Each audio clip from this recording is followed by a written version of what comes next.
take a seed, you plant it, you grow it, you dry it, you roll it, you smoke it, and it goes down smooth. Hey! Spanning the continent to bring you the truth about cannabis and marijuana law reform. I smoke pot and I like it a lot.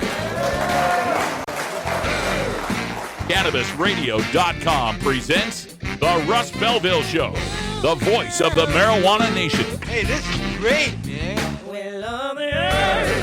Now, here's your host, Radical Russ Belville. Good day, tokers and tokettes and non-toking lovers of liberty. It is Thursday, September 8th, 2016, and it's got to be 420 somewhere in the world.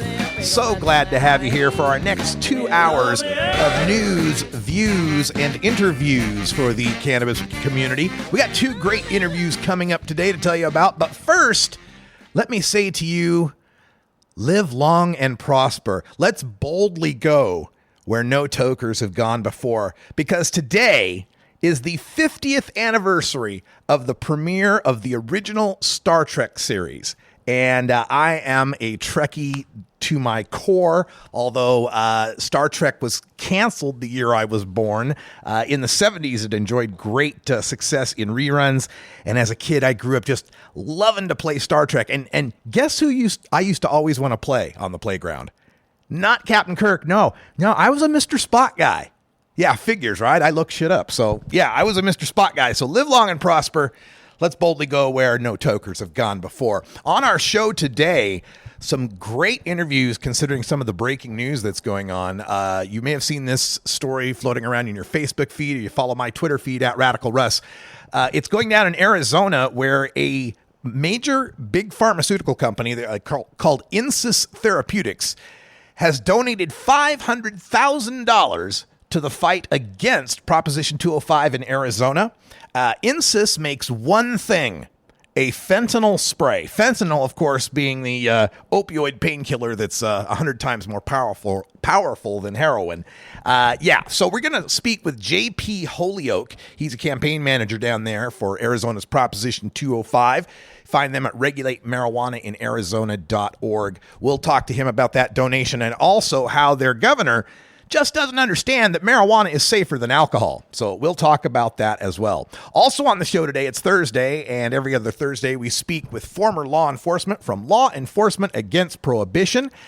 LEAP is the group, and the guest today is former Colorado judge, member of Colorado NORML, and a good friend of the show, Lenny Freeling, will be joining us. We'll talk to him about the Denver Social Use Initiative and how things have gone to hell in a handbasket in Colorado since they legalized marijuana, supposedly, according to the Rocky Mountain High-Intensity Drug Trafficking Agency. We'll be talking about them in our drug war data mining segment today. They, of course, have published their annual bit of scaremongering, and Jacob Sullum out at Reason and Forbes magazine has done an excellent job debunking it. We'll get to that in the drug war data mines.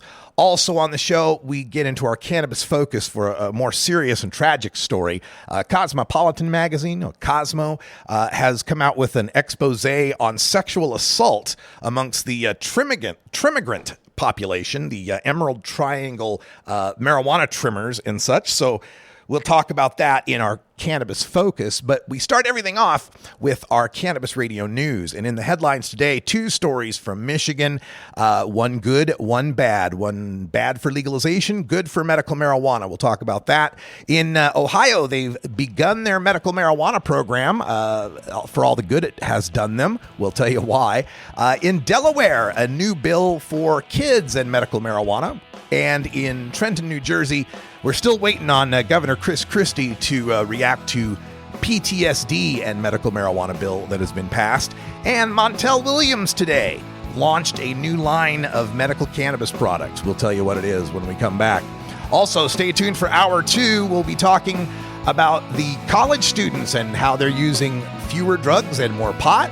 We've got parents opposed to pot's 10 reasons not to date a stoner. And in Italy, law enforcement is actually for legalization. It's all coming up next on The Russ Belville Show. This is The Russ Belville Show on CannabisRadio.com.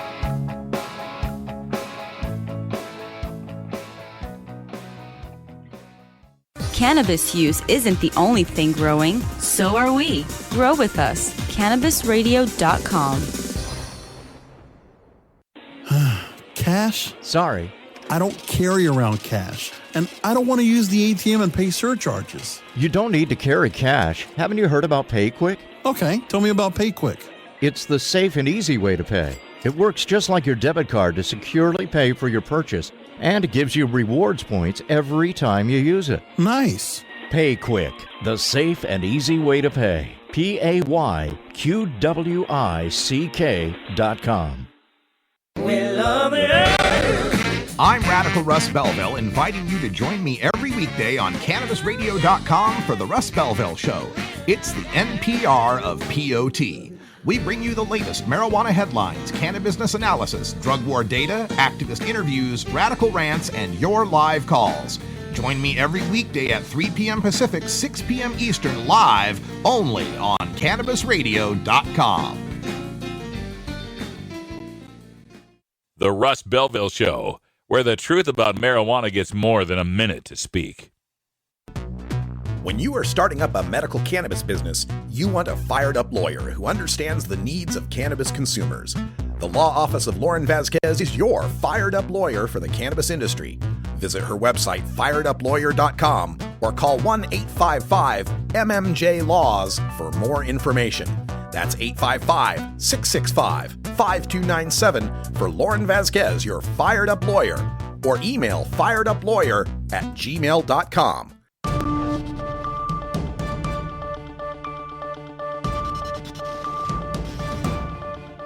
It's time for the Cannabis Radio News, covering the latest headlines in consumer cannabis, medical marijuana, and industrial hemp.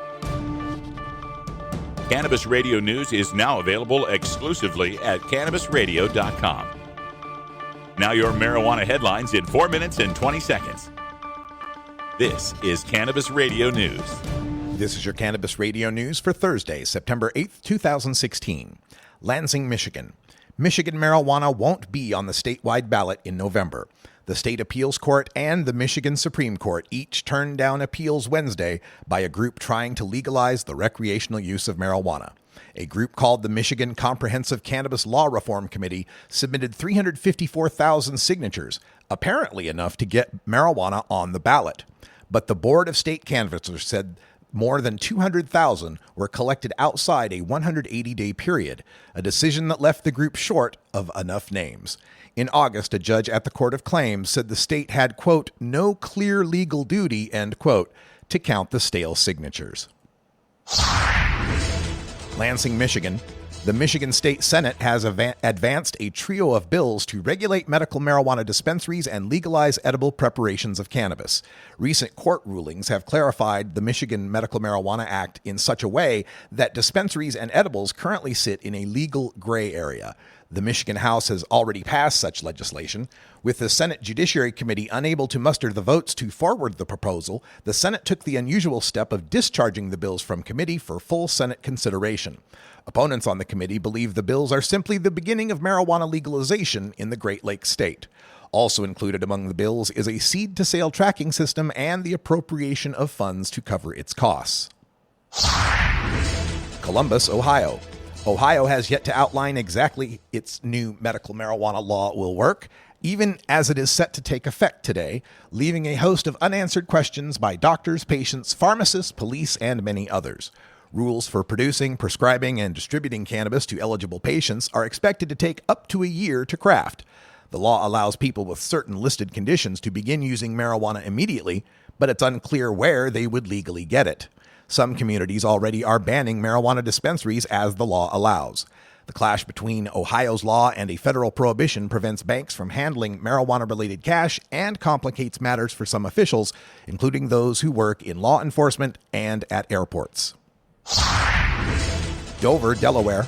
Delaware Governor Jack Markell signed a bill yesterday that allows children on the state's medical marijuana program to use their medicine at school. The new law allows school nurses, with the presence of parents and guardians, to administer cannabis oil to students with medical marijuana recommendations anywhere on school property, including school buses. Until now, parents and guardians had been required to take their child off school property to administer their dosage.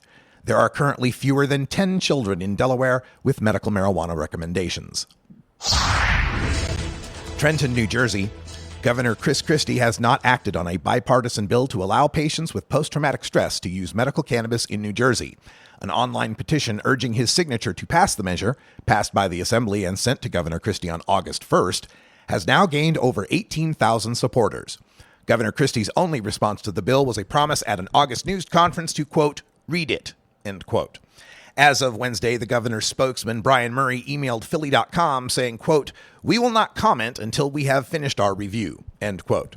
Governor Christie is an ardent opponent of marijuana reform, famously declaring that marijuana liberalization, whether medical or recreational, will not occur, quote, on my watch, end quote. He has vetoed every attempt to advance marijuana reform except for two bills, one that allows juvenile use of cannabis oils and another that allows use of those oils at school, but 3 years later has still not approved any dispensaries to manufacture the oils. Los Angeles, California. Former television host and wellness advocate Montel Williams is launching a line of medical cannabis products for patients under the brand name Latenev Labs by Latenev Scientific, LLC. Williams made the announcement today at the Cannabis World Congress and Business Exposition being held at the Los Angeles Convention Center. Williams, an award-winning media personality, decorated former naval officer, entrepreneur, and wellness advocate, was diagnosed with multiple sclerosis in 1999 and has used cannabis products as a medication to manage the disease symptoms. This has been your Cannabis Radio News for Thursday, September 8th, 2016. I'm Russ Belville.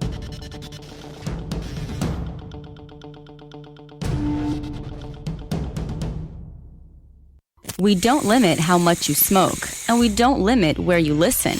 Cannabis Radio is now on iTunes, Stitcher, and iHeartRadio.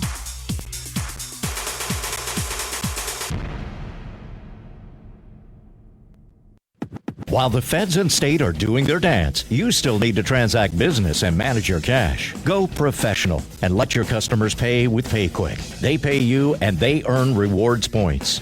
PayQuick connects to your bank account for free and secures all of your transactions. And with PayQuick, you can pay your producers and processors for free. Plus, it pays to have it because it makes depositing your cash safe and so easy. No cops, no crooks, just compliance and comfort, knowing you have your cannabis business in check with PayQuick. PayQuick, the safe and easy way to pay. PayQuick.com.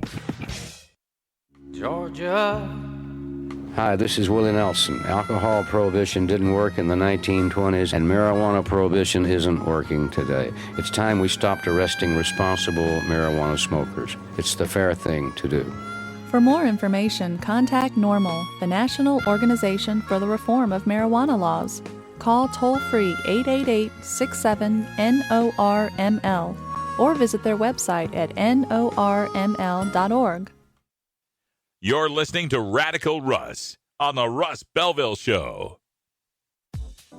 The Russ Belville Show is proudly sponsored by the Marijuana Business Association. The MJBA, called by NBC News the Cannabis Chamber of Commerce, is the fastest growing business association in the fastest growing industry in America. I've been working with the MJBA for years, and I personally invite you to join the MJBA. MJBA also publishes the popular MJ Headline News on Facebook and the MJNewsNetwork.com and Marijuana Channel 1 on YouTube. Visit mjba.net for more details.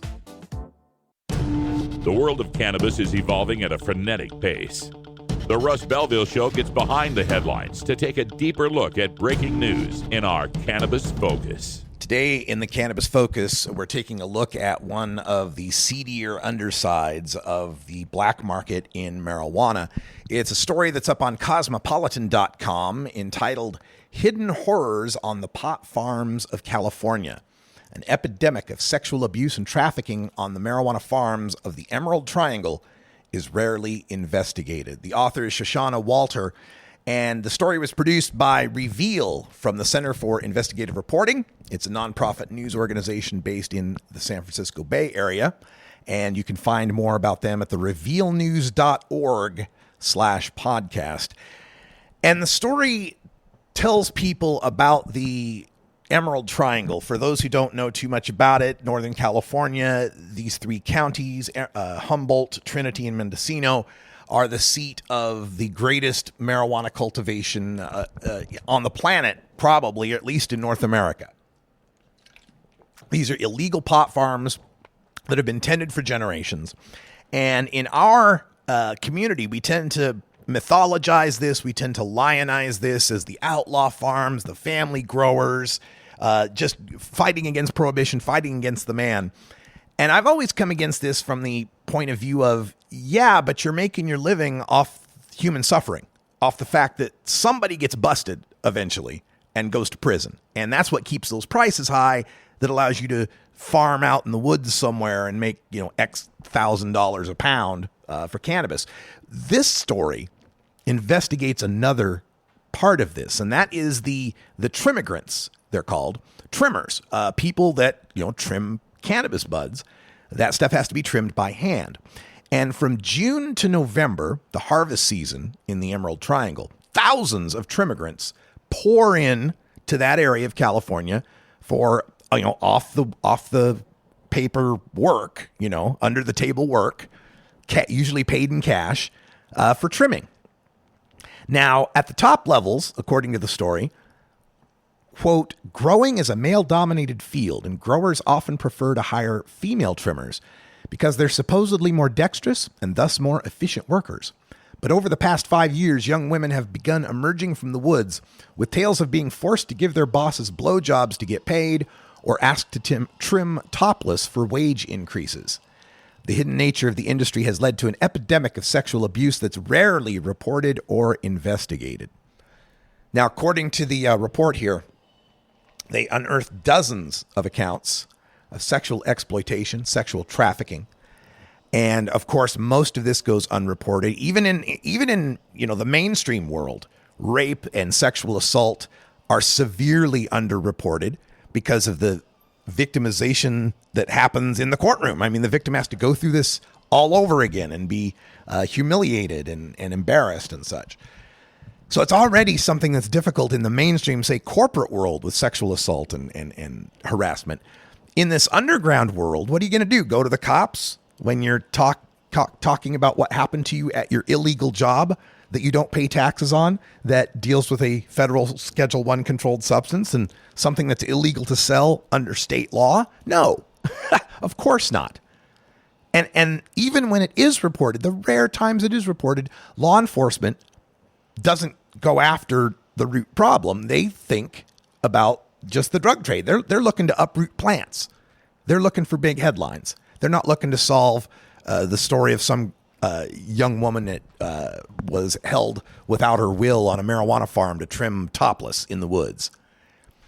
Marianne Hayes Mariani is quoted in the story. She's a coordinator for the North Coast Rape Crisis Team. She says, quote, women believe they are getting hired for trimming work, and then they're drugged and raped. Everyone looks at the region like it's the land of Oz. I'm just so tired of pretending like it's not happening here. End quote. Now, among the problems here also are missing persons. According to the story, in 2015, Humboldt County reported 352 missing people, more per capita than any other county in the state. Talks about a young woman who was drugged and held against her will, sexually abused on a marijuana farm. Now, this isn't to say that the whole system is rotten. It's not to say all the growers out there are jerks and assaulters and rapists.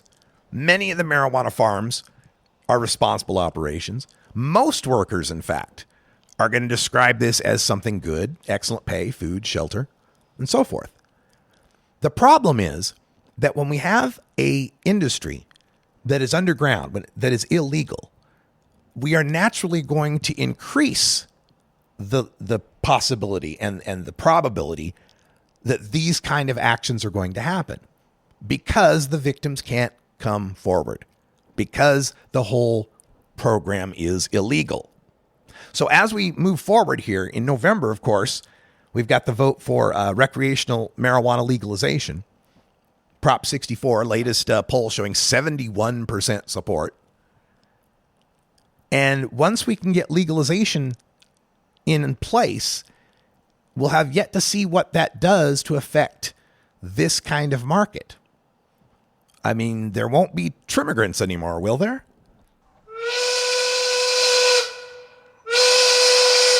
Let's get out of here. I have some really good weed back at the hotel. Well, it's 4:20 in the Mountain Time Zone. So happy 4:20, Albuquerque, New Mexico. You are our 4:20 city for the Mountain Time Zone today. Yes, let's legalize. Let's get this out of the shadows. Let's make this legitimate. We'll be back right after this with some drug war data mining.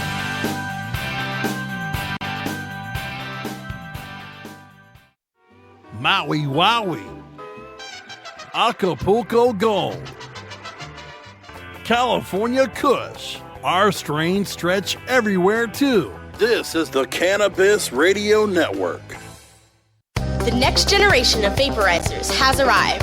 Vuber vaporizers are blazing the way with unparalleled technology for oil, concentrate, or dry flower pens. Providing unsurpassed customer service and expert craftsmanship, Vuber vaporizers use cutting-edge technology, providing a power-packed, smoother vapor with a lifetime guarantee. Experience vaporizing the way it was meant to be. The Vuber way.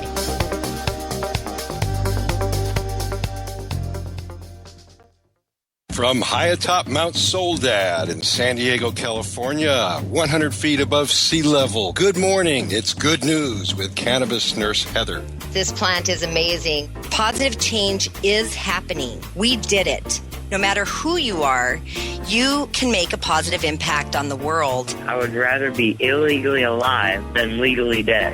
And that quote helped to give you strength. Nurse Heather is only on CannabisRadio.com. Good morning, Cannabis Nurse Heather.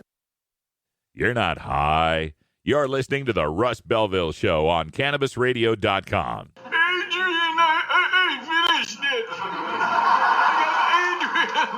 Okay, maybe you're high, too. Coming soon to a city near you, Cannabis Finance Boot Camp. Get all your cannabis accounting, legal, and compliance questions answered by their knowledgeable panel of industry experts who want to help your cannabis boom. Whether you're a grower, dispensary operator, or a newcomer to the field, your cannabis needs Cannabis Finance Boot Camp. For information on upcoming events, visit CannabisFinanceBootCamp.com. Promoting the end of adult cannabis prohibition is easy because we have facts, science, reason, compassion, evidence, truth, and logic on our side. It's even easier when researchers catalog it all for us. Learn how to gather the facts on marijuana use, arrests, seizures, rehabs, drug tests, and more on this edition of Drug War Data Mining. Today in the Data Mines, we celebrate the release of the new report from the Rocky Mountain High Intensity Drug Trafficking Agency, the RHMITDA, or whatever the hell it is, RMHIDDA, whatever. These Rocky Mountain goons. They are an arm of the Drug Czar's office, basically. And what it is there's different regions around the country that are designated high-intensity drug trafficking areas. And that gives them special grants and such from the federal government. They can form task forces of different law enforcement agencies. And anyway, the point is that these guys are the ones that are looked to produce the report for law enforcement and other opponents of marijuana legalization as to how the sky has fallen in Colorado since the 2012 passage of Amendment 64. And Jacob Sullum has a piece up in Forbes.com entitled Dishonest Government Report Assumes Marijuana Legalization Has No Benefits, and points out just how these guys twist numbers and distort statistics to try to paint a terrible picture of what's going on in Colorado. Jacob writes that on page 79 of the report, there's a column chart showing the increase in marijuana-related emergency department visits. Right? The people go to the hospital because of marijuana related, right? So they make that, they make a big chart. That's what they're trying. You see this big increase. You go, oh my God, look how terrible things have gone. But then you look at the footnote, and the footnote says 2011 and 2012 emergency department data reflect incomplete reporting statewide. Inferences concerning trends, including 2011 and 2012, should not be made. Oh, so the first point on your graph doesn't contain the full data set, and then there's a big increase from that as it goes on down the graph. Well, that's a little misleading, isn't it? They got a line graph on page 17 with a sharp increase in traffic deaths related to marijuana. Oh my God, we legalized weed, and look, all these people are dying on the roads. But then there's the footnote. You go look at the footnote, and it says, this report will cite data sets with terms such as marijuana-related or tested positive for marijuana. That does not necessarily prove that marijuana was the cause of the accident. And that's the footnote, folks. It kind of destroys the whole graph, doesn't it? Of course, the reason is because marijuana-related just means they detected THC, which means nothing. Doesn't tell you whether you are high or impaired or it caused the accident or anything. Even the Federal National Highway Traffic Safety Administration says it is, quote, inadvisable, end quote, to try to predict how impaired someone is based on the content of their blood, their urine, their saliva. They continue on with a terrible, this is like Statistics 101, how to lie with statistics. They've got this bar graph on Colorado school dropouts. So you see the first bar for 2012, and then there's a slightly smaller bar for 2013. But then for 2014, bam, this bar goes twice as high. Oh my God, you look at this bar graph, and you're like, wow, we legalized pot, and there's twice as many dropouts. Until you look at the y-axis. The bar graph starts at 10,200 and it goes up to 11,200. So they're trying to show a difference that went from 10,546 to 11,114, which is a difference of about 5%. But by doing the graph with an incomplete y-axis, it makes the bars look twice as large. So, and never mind that's not really too much of a significant increase. A 5% increase could be explained by a lot of factors. They continue to say that marijuana use has increased. Youth past month marijuana use increased 20% since Colorado legalized. Well, that's the National Survey on Drug Use and Health.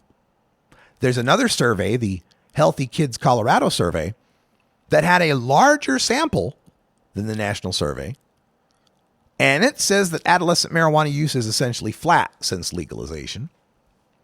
And even the increase from National Survey on Drug Use and Health, the researchers themselves said it wasn't statistically significant. Of course, the Rocky Mountain people don't make any mention of that. They continue in the report to warn about the increases in marijuana use, saying that it would cause, legalization would cause more use by the youth. But what we're finding out is that those who are 18 to 25, the college age kids, are less likely to be reporting dependence and abuse of marijuana. The people using cannabis that have a dependence issue since 2002, and this is what recently came out in the Lancet Psychiatry data or report, is that the overall prevalence of marijuana use disorders fell from 14.8% to 11% among the cannabis, not among all adults, among just cannabis consumers. So we're seeing fewer people having problems with cannabis, even as more people are using it. The Rocky Mountain High Intensity Drug Trafficking Agency is pulling every trick in the book they can to make the slightest increases here or there look like mountains when they're really molehills. It gets funnier and funnier to read every year, their report, as the news keeps turning out better and better for us. All right, we got to take a break. When we come back, Lenny Freeling in Colorado with Cops Say Legalize Drugs.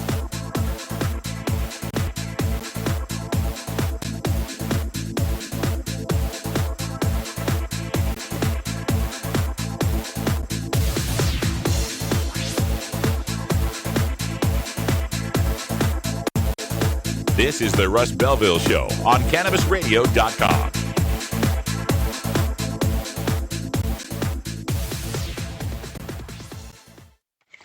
How high do you like your profit margin? CannabisRadio.com. Great websites today need expert web design and development and need to be e-commerce ready and mobile friendly. But building a marketable and profitable website can be an uphill climb. Ready to make your new website or replace your existing website? Think Orange as the new way to get in the black. Orange Hill Development works with Fortune 500 companies and offer the same top quality development service at a fraction of what other providers charge. Brands like Absolute, Carlsberg, and Nestea trust Orange Hill Development. Find out why you should trust your website with Orange Hill. Contact Orange Hill for a consultation today at orangehilldevelopment.com. Hey, this is Willie Nelson for Normal. And I smoke pot and I like it a lot. I learned a long time ago that marijuana is a lot safer than alcohol. There's nothing wrong with the responsible use of marijuana by adults. It's time we stopped arresting and started respecting those who smoke marijuana responsibly. To learn what you can do to help, contact NORML at NORML.org or call toll-free 888-67-NORMAL. This is the Russ Belville Show, annoying Kevin Sabet since 2012. Hey everybody, it's Radical Russ here from 420 Radio, inviting you to be like me and get your ink done at Lucky Horseshoe Tattoo, Fort Worth's most female-friendly, clean, sterile, awesome tattoo shop. Thomas and his crew are true artists who can design you a custom piece or use a design you bring in. Lucky Horseshoe Tattoo also offers all styles of tattooing as well as piercings and all-around fun. In the DFW area, stop by Lucky Horseshoe Tattoo and tell them Radical Russ sent you. Trust me, it'll feel awesome.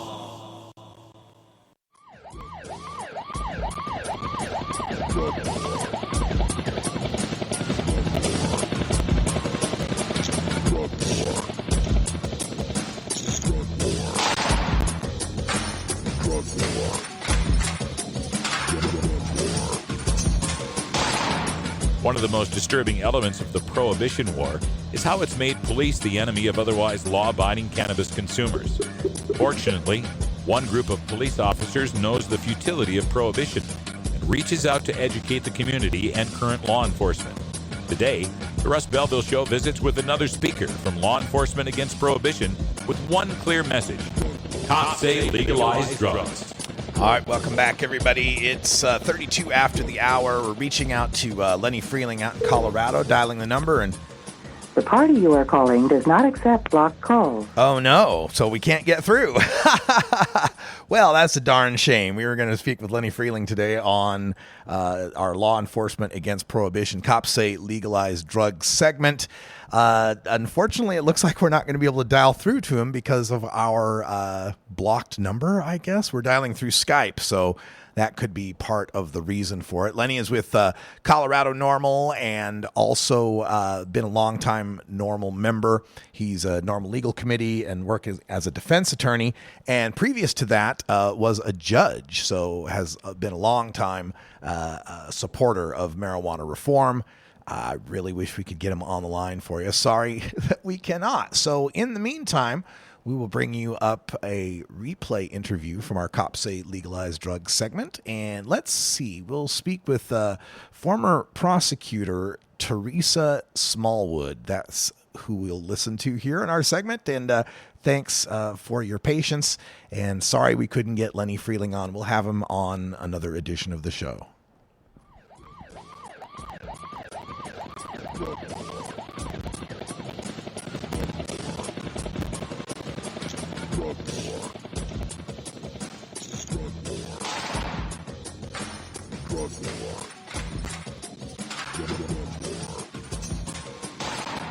One of the most disturbing elements of the Prohibition War is how it's made police the enemy of otherwise law-abiding cannabis consumers. Fortunately, one group of police officers knows the futility of prohibition and reaches out to educate the community and current law enforcement. Today, the Russ Belville Show visits with another speaker from Law Enforcement Against Prohibition with one clear message. Cops say legalize drugs.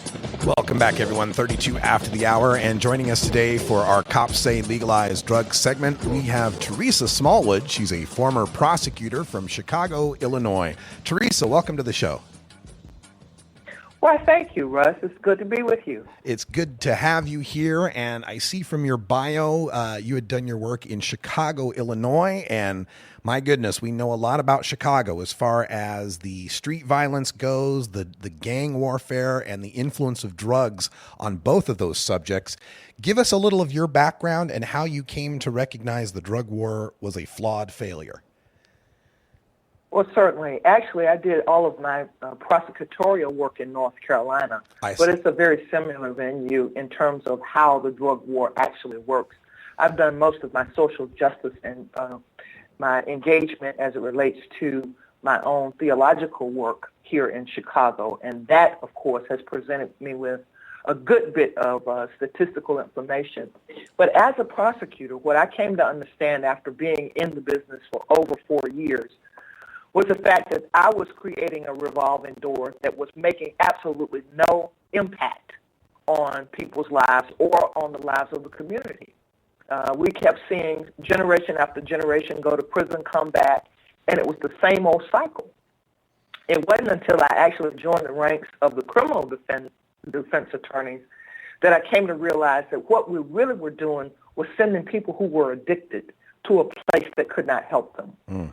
And so I became convinced of the fact that we can do something different. We can do something more responsible, both to our communities, to our precious law enforcement personnel, and to the people who use drugs.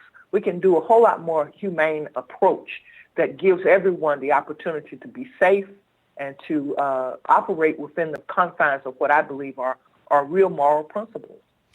When we first heard of Michelle Alexander and her book, The New Jim Crow, it woke a lot of people up to the racial disparities and how they were intended disparities in drug war policing.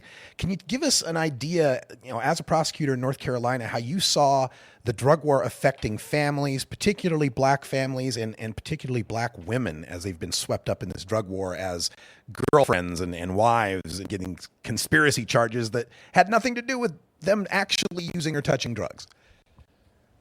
Yeah, I mentioned earlier the notion of how generations were really affected. And in one family, Russ, my experience was I sent the grandfather, the father, and then the young son all to prison behind drugs.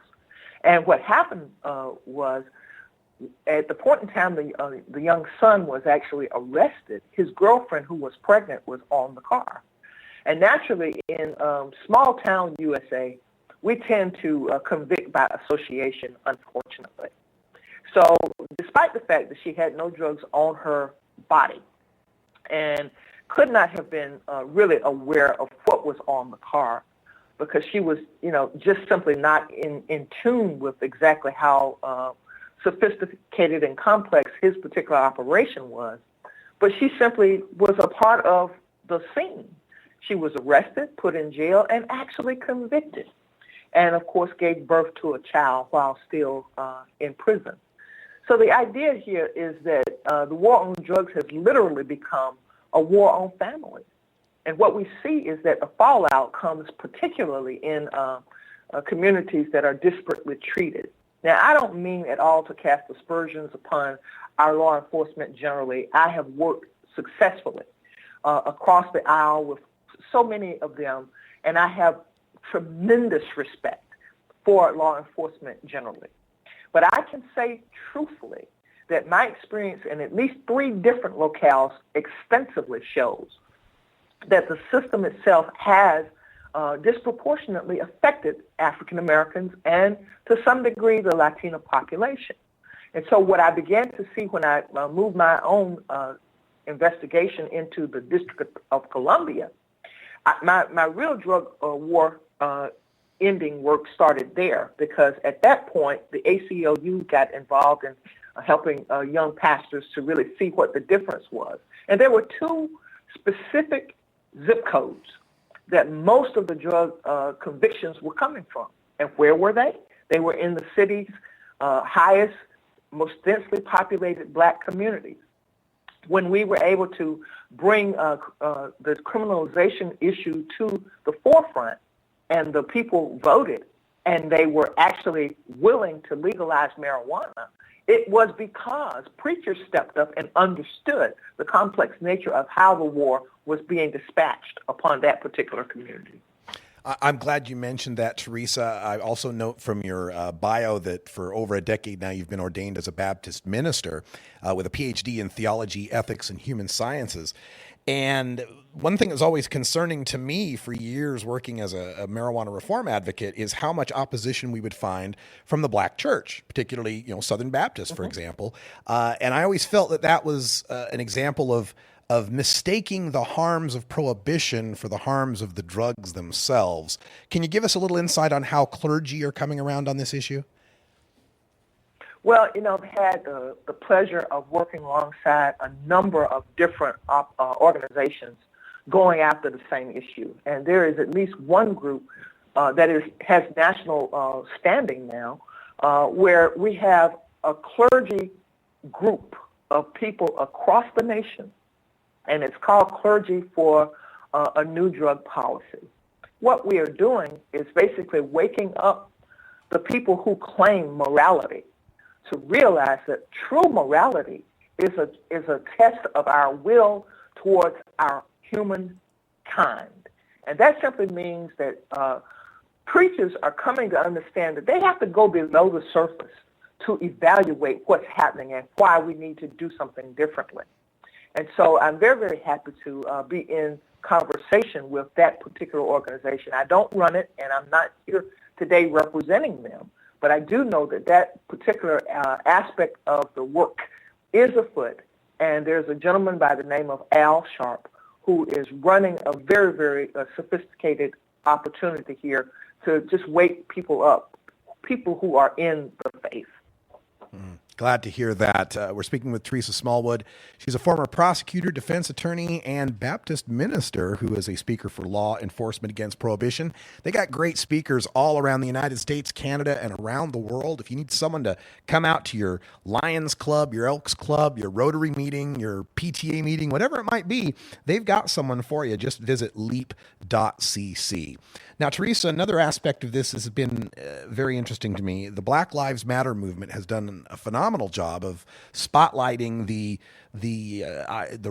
racial nature, the disproportionate nature of police enforcement against black people. And we found in the states that have legalized marijuana, even though we've legalized, and part of the reason we did so was because of the disproportionate racial impact, but even though we've legalized, we're finding that what crimes still remain are still being racially enforced more disproportionately against black and Latino people. So my question is the drug war just a tool that enforces the existing racist system, or is it the cause of the existing racist system? Well, that is a very probative question, Russ, and I really appreciate it. The deep analysis for me starts with how policy is put in place in this country. If we were to go back in history and look at what caused us to turn our attention towards drugs and why we even call this a war on drugs, we would realize that essentially ghettos and what we call the places in our various communities where there is a high concentration of crime, we would understand that human beings didn't request or create ghettos, but policy created ghettos. And so as a result of that, what we have is a fallout from the root cause, which I believe has an economic component.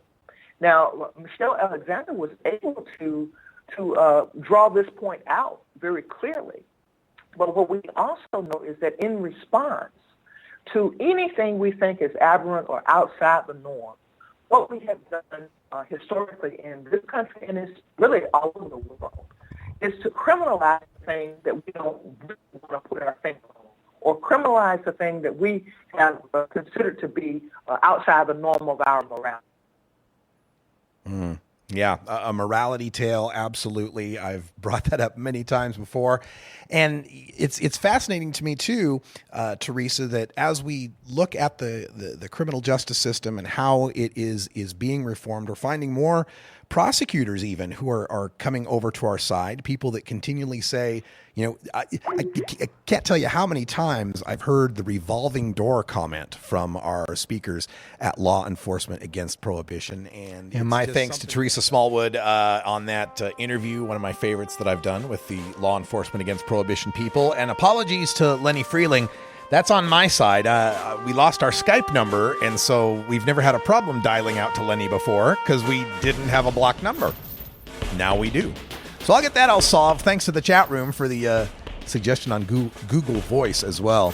When we come back, we've got JP Holyoke from Arizona's Prop 205 on this terrible big pharma donation to fight legalization in Arizona. Assuming, of course, they'll accept our call.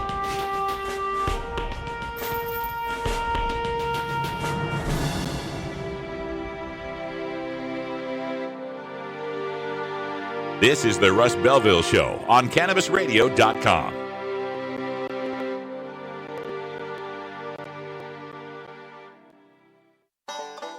Seed to sale, clicks to conversions, and more. You're listening to the Cannabis Radio Network. Dr. Dabber, hurry! Its temperature is shooting past 1,000 degrees Fahrenheit. It's burning up. I'm afraid for this little guy, it's just too late. What caused the problem? Only Dr. Dabber can maintain the perfect temperature for a smooth-tasting, slower burn. This standard vaporizer lost all of its health benefits, sending it up in smoke. So you're telling me that most vapor pens burn so hot they produce smoke, not vapor? Correct. Keep away from those standard vaporizer pens and turn to Dr. Dabber. Doctor's orders. Less heat, more flavor. Educator, author, and advocate Dr. Mitch Earlywine is here to tackle the burning issues. And I'm here to clear up the myths about cannabis and burn them away with science. CannabisRadio.com presents a no-holds-barred platform that seeks to redefine and revolutionize the entire scope of the cannabis culture while opening the door for more to join the cannabis crusade. Dr. Kevin Hill. You can't ignore the fact that, like alcohol, most people who use don't have a problem. So I think that you need to think about policy in that way while educating people properly about marijuana. I think that's the way to go. Burning issues, only on CannabisRadio.com. You're not high. You're listening to the Russ Belville Show on CannabisRadio.com. The Supreme Court is wrong on the Second Amendment. Okay, maybe you're high, too. Don't want to spend money on a night out, but don't know what to do other than watching TV or playing video games? Consider playing guitar, bass, banjo, or mandolin. The instrument will give you hours of entertainment with friends with minimal expense. Stop by the Fingerboard Extension downtown Corvallis at 120 Northwest 2nd Street today, or check out its inventory on the web at fingerboardextension.com.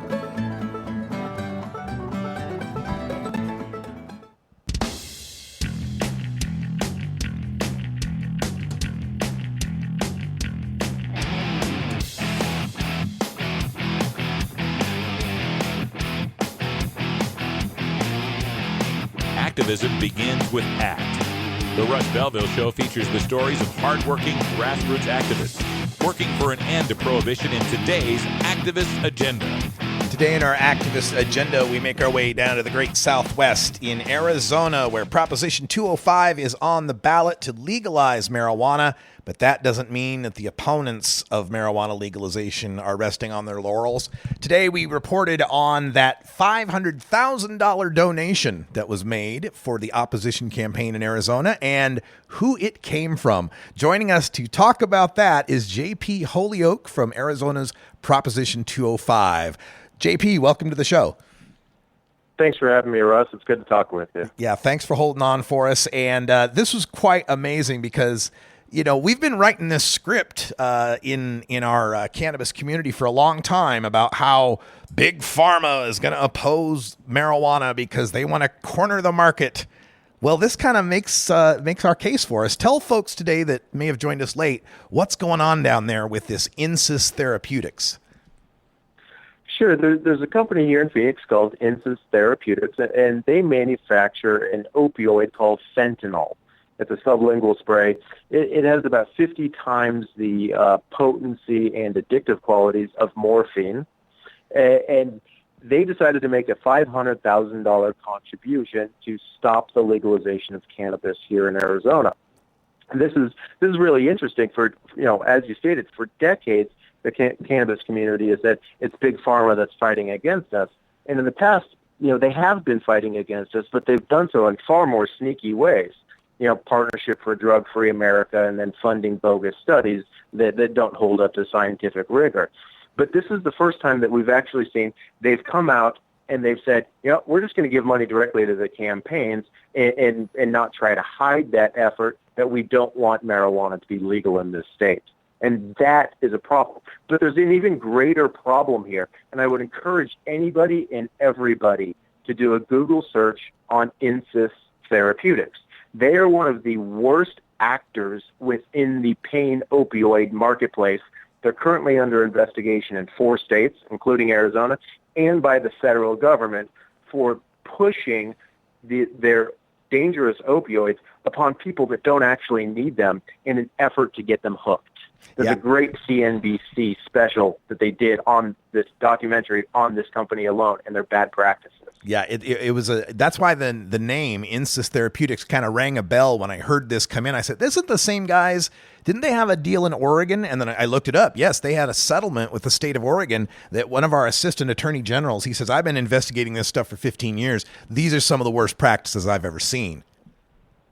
Yes, these are people that are absolutely fueling our opioid epidemic in this country, which then leads right into our heroin epidemic as well.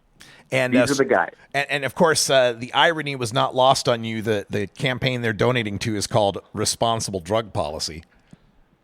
It's sad. If it weren't so pathetic, it would simply be sad. These are the worst guys out there, and it's interesting to see our county attorneys and the anti-marijuana folks out there now jumping in bed with one of the worst actors from the opioid industry. Yeah, and the reaction I've seen so far, I had heard from the opposition campaign there, basically neener, at least they're local, it didn't come from MPP. Any reaction to the money source being any issue here?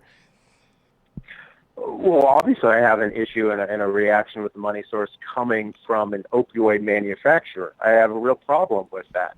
But whether it's in-state or out-of-state, I couldn't care less. These are opioid manufacturers that are fueling a heroin and opioid epidemic and crisis in this country, and they're also funding to keep marijuana illegal. And take that into the context of the study that was published by the Journal of the American Medical Association, which found a 25% reduction of opioid-based overdose deaths in states that had adopted marijuana laws. These people are killing people. Insys is killing people for profit. And now we've got county attorneys in bed with companies that kill people through addiction for profit. Yeah, it is terrible. Now, has there been any reasoning given by the Insys people? Are they making any statement about it, or they just gave the money?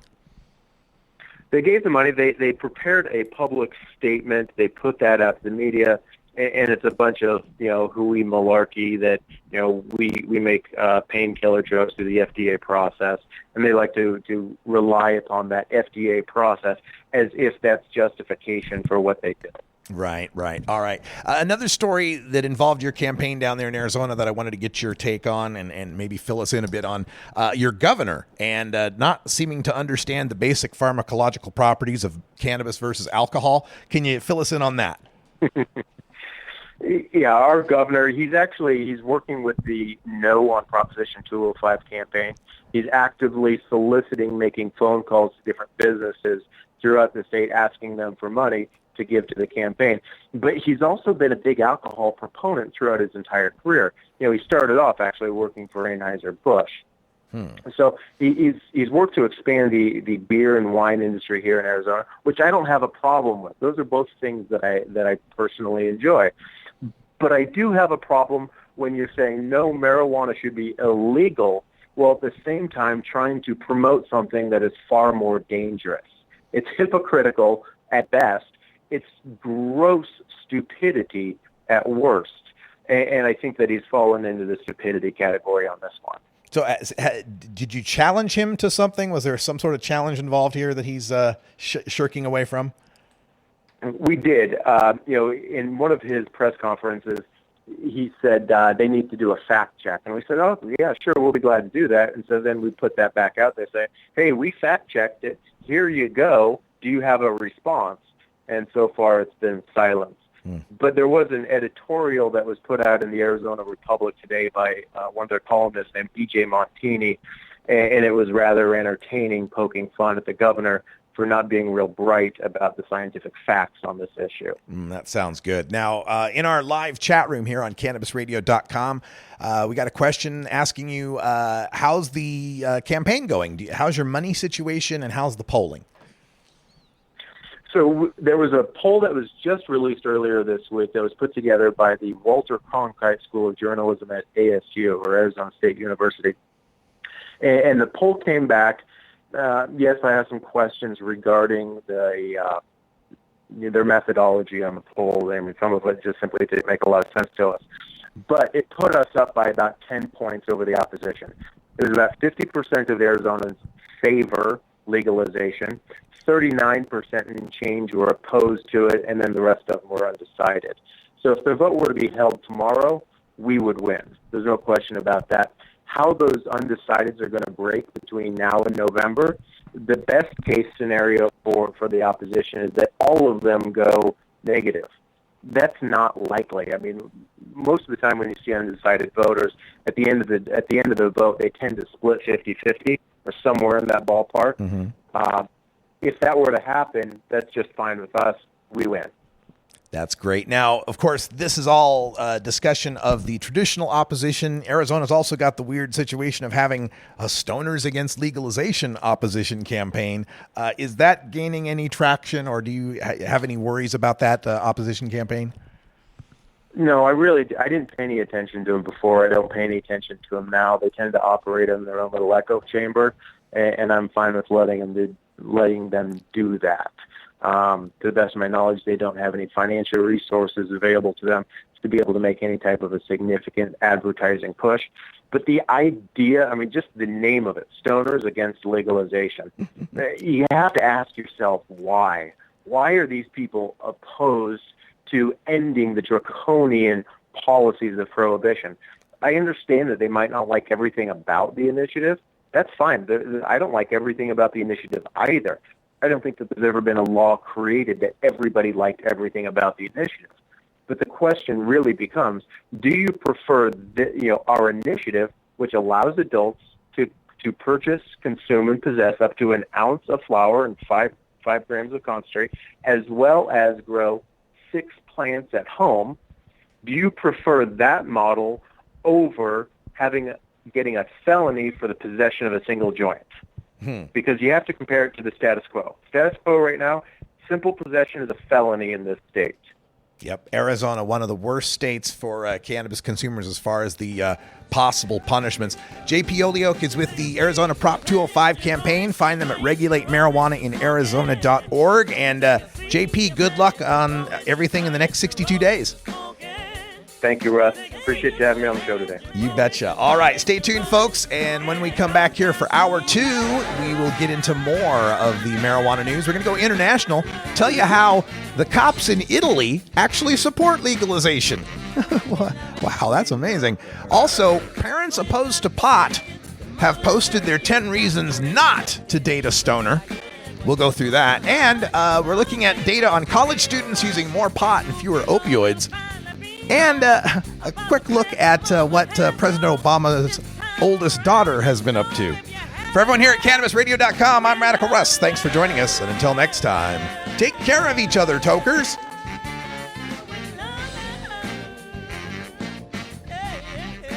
This is the Russ Belville Show. The Russ Belville Show is blogging and podcasting daily at radicalruss.com.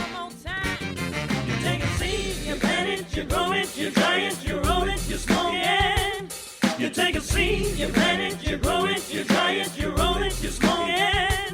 You take a seed, you plant it, you grow it, you dry it, you roll it, you smoke it, and it goes down smooth.